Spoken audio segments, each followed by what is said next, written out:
In this video, we're going to take a look at recording meetings and then managing those meetings that have been recorded. So in this case, I've loaded all of my content. I've got my participants, and obviously I'm the host, so I'm there too. And at this point, I want to start a recording. So to do that, I'll first click Meeting, and then I'll go to Record Meeting. Now the first thing it's going to ask me to do is to name it. Now you'll notice that the default is the trimester, the department name, the number, and the section information. And that's fine, but you might want to give it better information. So what you can do for your students that they might appreciate is, what was the subject matter for that evening? What did you discuss?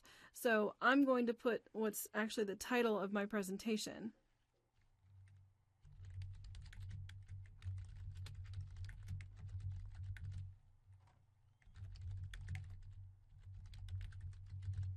So I've just typed that in. It's not exactly what's on my screen, but you get the idea.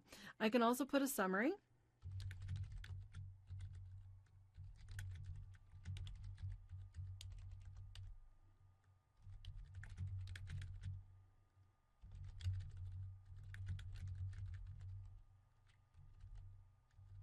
Now, I'm not going to make you watch me type all that, but you get the idea. So you can tell them a little bit more of what's in there and what it's about.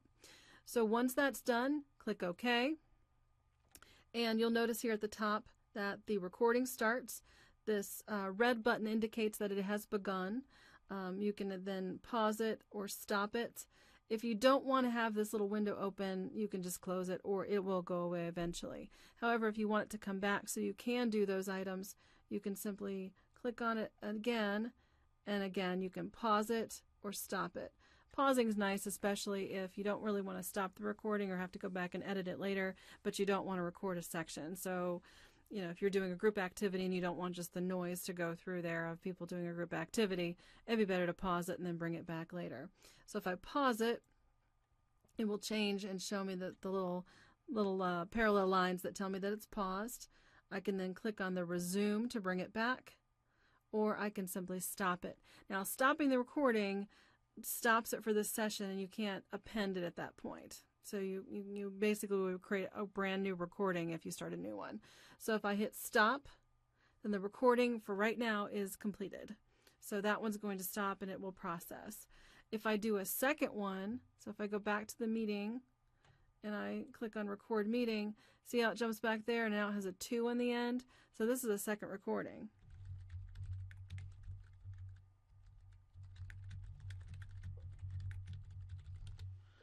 So I'm just doing this so we can go back and see it in the recording list.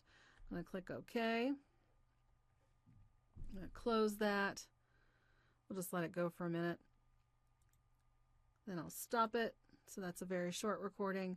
But again, so you can do multiple recordings within a session.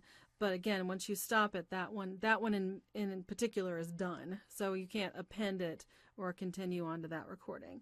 It actually does become separate ones. So that's the simple approach to doing those recordings.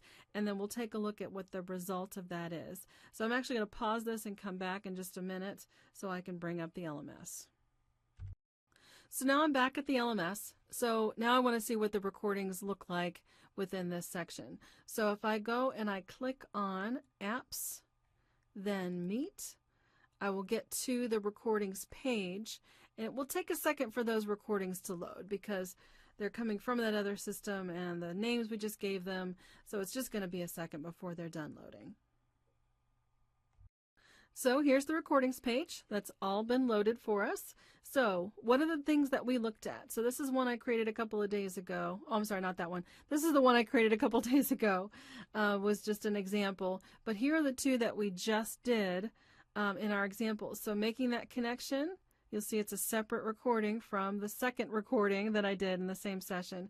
And those actually were created separately. So you can see that they're here. And then the students, they won't get this half here. They won't get the manage or the edit or the delete, but they will see the view. However, they will not see the view until you change it to be publicly visible. So if you want them to see the recording, you must go to the manage, do the drop down and choose public. once you've made it a public recording, students will see it on their recording page. So it's very important to do that. I'm going to do it for my other one here. Make that public as well. So now those are both visible. This is a very, very, very important step. You must make those visible to students. However, the other side of that too is if there's a recording that you realize that you don't want people to see, you can either leave it private or you can simply delete it. So I'm actually going to delete this one. So if I want to delete it, I'll click on the delete button, click OK, and it'll take a second for it to go away, but now it's gone.